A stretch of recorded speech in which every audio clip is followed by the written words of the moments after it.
Got it, and we go. Okay, here we go. We are, again, continuing on the solving equations with variables. We gave some yesterday. I think they were mostly kind of gentle until we started getting into some of the fractional stuff. That creates a little bit more of the challenge. And so we're going to keep going with these. These types of equations are very valuable for solving. Like in the sciences, you get a lot of these when you have multiple variables going and not just numerical values, but multiple variables.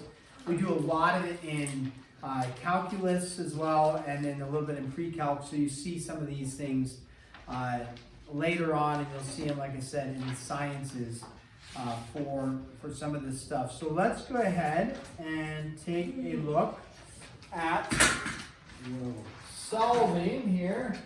This is 2.3 continued, and I'm going to put a timer on so we don't go too long on this. Just make sure we do that.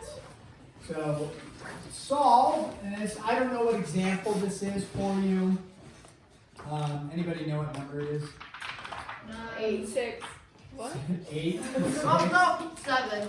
7. No, it's actually 7. We ended on 6. No, it ended on 5. Yeah, it's 6 now. Hey, let's do this. Let's just go to number 1. So we cannot agree. All right. So we are going to write this notation, and this notation confuses people, and that's why I wanted to write it. Are those little ones? And then T here, and okay. When you see this notation, this is not. Now I'll say it this way, even though technically it's saying it wrong.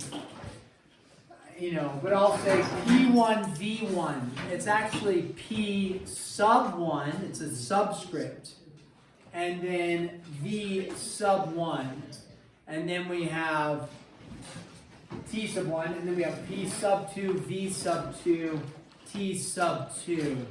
Now with that, there's incorrect notations. You have to be careful. If you write P2, that's actually representing P times 2, right?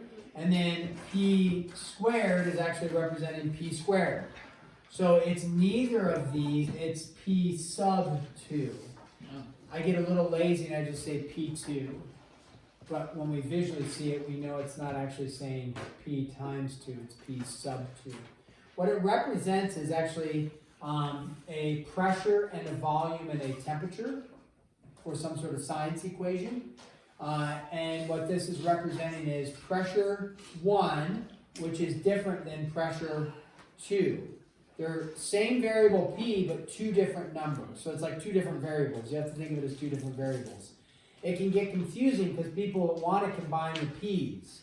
But if I said, what is P1 plus P2, or P sub 1 plus P sub 2, could you say it's 2P sub 1 2's?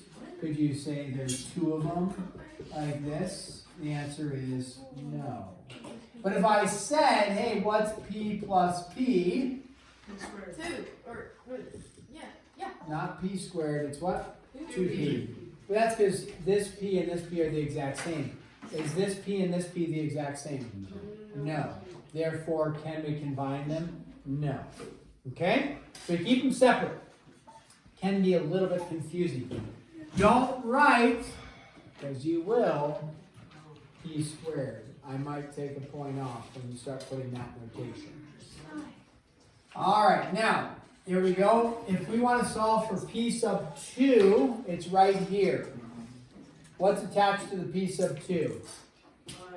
V sub 2 and T sub 2. So we could do this in 2 steps, or you could do it in 1 full step. The 2 steps would be, I need to get rid of V sub 2 and I need to get rid of the T sub 2, right? Typically, we would get rid of the T sub 2 first. That way we get rid of the fraction. If I look at that, how is it attached? The T sub 2 is attached with division, so I would just multiply both sides by T sub 2. Now I'm going to rewrite this just so we can see the work going from the original. So I would multiply both sides by T sub 2, like this. And now when I do that, I'm not saying t sub 2 over 1, but I could, I just usually don't. But the t sub 2 on top, the t sub 2 on the bottom, cancel to be 1. Here, do these t's cancel right here? We just talked about this. Do these? No, they don't have the same last name, right? They don't have the same subscript. So on top, we say, if you want to go T2, P1, V1, all over T1, that's a mouthful, that's fine. Okay, so that's fine to do it. You don't alphabetical order. It's not in alphabetical order, but that's okay. We can leave it there. Now, I want to solve for P sub 2. What's the only thing attached to it? V sub 2. So here's where you're getting an error.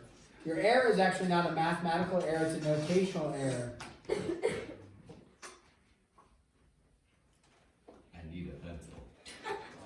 The boy needs a pencil. He's like mining over this. I mean, nobody can understand what this means. I need a pencil. Get the boy a pencil. What's the sun usually? Okay. You can also use a pen, Chris. It's fine. Whatever you do, make it snappy so we can move on. I will make it fairly snappy. Did somebody give him a pencil? Just give me Yeah, my I think pencil. Thank you. Yes, Olivia. Okay, let me make a note of two things. One is show up to class prepared. Two, there's usually some stuff in the back that I find on the floor and I just put in the back, pencils, pens. You can always grab one of those, okay? So that when you come in late like you did, which you had a good reason, you can just come in and get to work with us instead of being a distraction. Got it? Yes, sir. Yeah, there we go. Okay, now I need to solve for what? P2. So what's attached? V2. So what am I going to do? Divide. The issue with this is when you go to do this, V2 over V2, gone. That's fine. Now we're like, nice, we've solved for P sub 2. What I'm looking at though, throw it in a black marker, the issue right here is this is not the correct format because I have a fraction over a fraction and we don't leave it as a fraction over a fraction. That's incorrect format. It's called a complex fraction. We need to convert it to one fraction. So it's not like complicated. We've done these before, right? If you have 5/4 divided by 3, like that, you remember how we did those? Yeah, you go 5/4 divided by 3, which is the same thing as keep it, switch it, flip it, and we multiply, right? So the same is going to be true here. We're going to keep it, switch it, flip it. If you need to write this out as divided by, just like we showed this, that's fine. If you want to recognize you're just going to multiply by 1 over v sub 2, that works as well. And so in this, let me transition this up here. We have t sub 2, p sub 1, v sub 1 divided by t sub 1 times 1 over v sub 2. If that's a big step to jump, just follow what we did right here. Then, if you left it like that, I'd probably say, okay, good work, that was a journey to get there, we're going to give you that. But optimum is to combine, right? So that you look at the final answer as t sub 2, p sub 1, v sub 1, all over t1, v2, like that. Wow. That's the optimum right there. Okay? Now, what a journey. That's true. Let's go back to our original. Okay. The pro tip is this. When you are trying to, since the key is here, we're attached with multiplication and we're attached with division, right? So when we have that, you can do, the pro tip is you can do it on one step. If I want to get rid of T2, what did we do? We multiplied by T2. I wanted to get rid of V2, I divided by V2. Which means I could do this in one step. I could just multiply by we actually talked about this at some point, multiply by the reciprocal like that. And then you multiply by T2 over V2. And so you have V2, V2, which is dividing, you're dividing it. T2, you're multiplying the T2. Those cancel out. And then look, the T2, T1, V1, right up top there. And then the V2, T1, it's T1, V2, different order, but that's fine, it's right there. And that's one step to rule them all. So then you just have the P2 equals that over that, which we already wrote, but we can write it again. So that's what I would recommend doing, if you can recognize that, is do one step there. Just multiply by both. Wait, Or multiply by the reciprocal. so did you just split the V2 and the T2 Yeah, at the very beginning of the yeah, that's called the reciprocal? reciprocal. Yep. Only works when it's multiplication and division. I'll show you if you had this, let's say you had this over T2 like that, and whatever you're, and you have something over here, we can write the same one, P1, V1 over T1. If this was the equation, so a separate problem, right? Same concept. I say, hey, I want to solve for P2. Can you multiply by T2 over V2? No. Now you actually can, it's not wrong to do, however, that the T2s would cancel, but can this V2 cancel out with that V2? No. No, because it's attached with subtraction, so you cannot cancel that out. So what you'd have to do is multiply by the T2, get rid of that, and then add the V2 over. Not divide by V2 because it's attached with subtraction. So that's where people can make some possible errors. Okay, we gotta keep doing some more problems. Don't worry, I got a timer on here. It'll allow us to make sure we have some time to work on homework. So this is only number 2 here. And we're gonna go 2y minus 3x equals ay minus 2x. What did I say? 2y minus 3x equals ay minus 2x. And we're going to solve for y. So now we look at this. Okay, and we have a y on the left, we have a y on the right. That is a ay, not a 9y, ay. Even though it may look like a 9, it's not. So it's ay minus 2x. Okay, now, if we want to solve for y, we need to get our y's together on the same side and everything else on the other side. So let's do that. Let's go ahead and maybe I'll do this first step. I'll add the 3x. Let's just do one step at a time. Let's add the 3x and get rid of it. So we have 2y is equal to ay plus the x, right? Then we need to get our y's together. The challenging thing here is that we don't have like 2y minus 5y. We have 2y minus ay. So it doesn't flow as well. Because you can't, it's hard to think about combining a 2 with an a. But we can still deal with this, don't worry. Divide y away from a? Don't divide y. That is a thought to divide y. What we're actually going to do, which I don't know, it depends on what you did last year. We're actually going to take the reverse distribution. We're going to take a y and bring it out front. Did you ever do that before? Nope. Maybe? Maybe not. Okay. So when I do that, it's called reverse distribution, also known as factoring. Okay, now this is just the basic level of factoring. We get into like intensive factoring in another chapter. This is basic, where you look and you recognize they have the same thing. What's the same thing? The thing is y and the thing is y. So when I have that, I can pull it out and move it out front in the form of multiplication. It's just reverse distribution. If you redistribute the y, what do you get? 2y and negative ay, right? You distribute the y and it's the same thing. So if you recognize, they don't combine because it's a 2 and an a, oh yeah, no problem. I'm just going to take the y and bring it out front with the parentheses like that. Then I recognize I have multiplication on the y. How do I get rid of something that's multiplied to the y? Divide. Now you're dividing by the whole quantity, so that whole thing cancels. Even though there's subtraction, since it's the whole thing, 2 minus a over 2 minus a, you can, and it's attached with multiplication, you can divide the whole thing out. And then we have our final answer, y is equal to x over 2 minus a.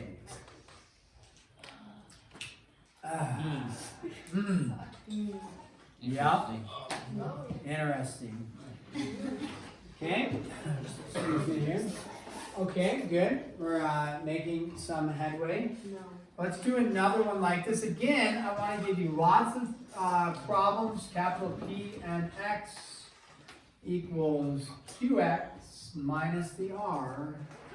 And we're going to solve for X. I'm going to give you like 1 minute here while I erase the board over here to take a look at that one. Try to solve. Check with your support team. It's going to have some similar properties to what we just did on number 2. Something similar. You have a support team around you. Maybe. Sorry, Jean-Michel. You have nobody. You are your own support team. You can reach out if you need a friend. Somebody would be willing to help you. I don't know who. But they might be willing. Yes. Reach out to somebody next to you and be like, I have no idea. And then they can say, hey, why don't we try this? And this is What? I was finishing writing that down. Oh, don't worry, Jed's got it. Maybe Jed has it. Oh, Jed. Yep. Here to share. Share to share. Sharing is caring. It's actually Jed. Jed, I'm just there, so that's what I'm not sharing. I think I got it. No way.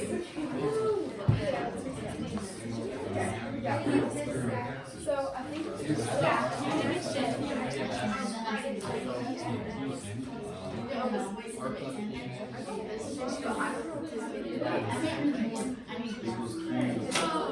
Sorry, the green marker is a little light. I just don't have the black markers. Some of them well, extra cancel out.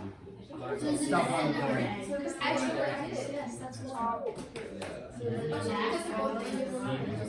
Or your song.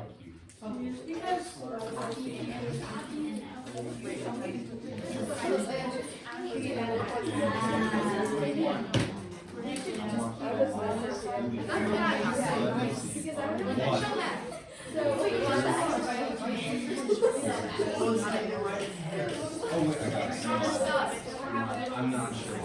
Okay, let's go over this together, even if we're not quite there. This is good. A lot of people are sharing information. That's good. Just like on number 2, we needed to get our y's together and then do something. So in this case, since we're solving for x, we notice we have an x over here and we have an x over here. We need to get them on the same side. So I would take the qx and bring it over. How do I bring the qx over? Division. Not division. Subtraction, sorry. Subtraction, because it's attached with subtraction here, right? So we have to do an addition or some subtraction. Since it's a positive qx, we need to subtract the qx from both sides. Now qx minus qx, that cancels. Is that, Michaela, is that better for you in the back? For the color? Yeah. Alright, we'll try to do that then. Okay, so we subtract the qx. Now we look at how are you going to combine pnx minus qx. It doesn't combine, right? It doesn't combine, just like we had over here, it doesn't combine. But since you want to solve for x, notice we took a y here and a y here, and we turned it into just a singular y. So what do I do with the x? Make it a singular x. Yeah, make it a singular x by, what do we call that? The reverse. Factoring or reverse distribution is a way to think of it. Now, so you have factor or reverse distribution. So when you take the x here, I'll take this x and this x out, you're just left with the pn minus, and then the q, right, is equal to a negative r. Now, what's attached to the x? Yeah, pn minus q, so you're going to divide both sides by pn minus q, pn minus q, those cancel, because it's multiplication and those cancel, you're left with x is equal to negative r over pn minus Well, that's q. I don't know. Well, that fraction is positive. It was so stinking bored that they had to make this a thing. Now, in this case, the negative r, that's a great way to go about it. You might also see this answer. Okay, it might have r over q minus pn. And you say, whoa, where did they get that? Well, what they did is they took the negative on the r, and they, remember how we talked the negative on the r could actually be written out front? Yes. Or the negative could actually be written down below. Usually we don't, but you could. If you do write the negative down below, it would mean it goes to the whole thing. Negative goes into the pn, so it becomes a negative pn. The negative and the negative becomes a positive, so it's a positive q. So either way is acceptable. You just, the book has actually both answers, but either way is acceptable. So if I were you, I'd probably just leave the negative on the r up top. They make it so it looks a little cleaner. Here they have a negative. Here, hey, here they have a negative. Here they only have one negative left. Okay, last problem coming, and then you guys are going to have 20 plus minutes to work on your homework. So the last problem is, it says solve, then evaluate. So what they're going to give you is, it's going to say solve v equals 1/3 pi r squared h. And you're going to solve this for h. And then they have this, it says given, okay, v equals 288 pi, and then they give you the units on it, centimeters cubed, and then they give you, and r is equal to 6 centimeters, okay? So go ahead, write that down, then this is the last problem we're doing. So it looks like, yeah, a lot of work. It's really not too bad, but okay, v equals, solve v equals 1/3 pi r squared h for h, and then we're going to evaluate. Once we do that first step, we're going to evaluate given that v is equal to 288 pi and r is equal to 6. We're going to plug in and solve, okay? So we'll start with the first part, and that first part is solve 1/3 pi r squared h for h. Now, when we look at this, the error, it's not an error, but it makes it a little cumbersome, is people, when you look at the h, right, we say, well, what's attached to the h? The pi, the r squared, and the 1/3, and they're all attached with multiplication. So people sometimes go divided by 1/3 pi r squared. The issue with that is, divided by 1/3 pi r squared is you have a fraction under a fraction, or like a fraction over a fraction. There's multiple things going, meaning the 1/3, that's a no bueno. So usually what I would recommend is, instead of dividing by the fraction and needing to flip and multiply, is I would just say, hey, I know I need to get rid of the 1/3. How do I get rid of the 1/3 without dividing it?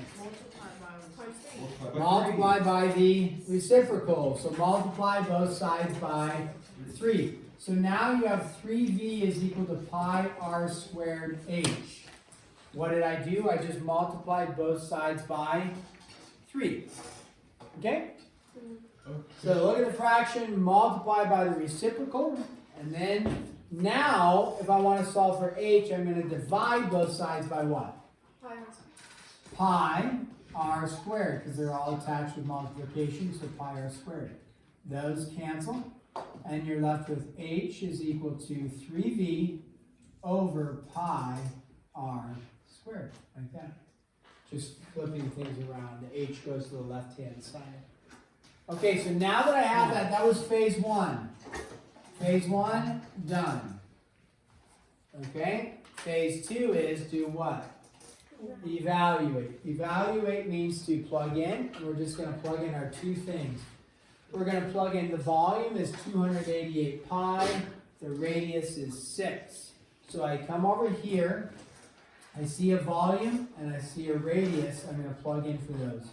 So h is equal to 3 times 288, whoops, not 2 pi, 288 pi over pi times 6 squared, r being 6. What's really nice is what happens to our pi here. Cancel out. Yeah, the pi goes like this, goes like this. Now, what else is nice is before, we cancel, and before I multiply 288 times 3, I'm going to go 36 on the bottom. Because 6 goes to 36. Then I'm going to say, hey, 3 goes into 36 how many times? 6 times.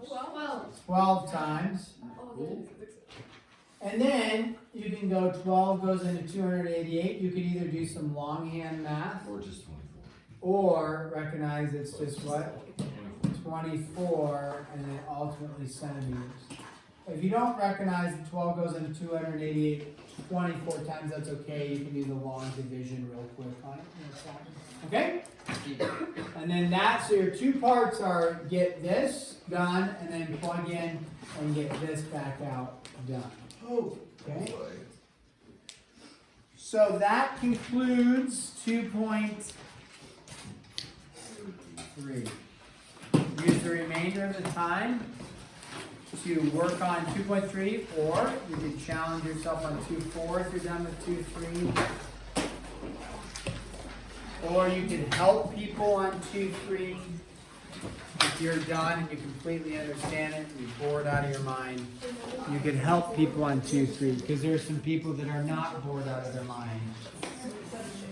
They are beyond challenged at this point. It's a lot to handle.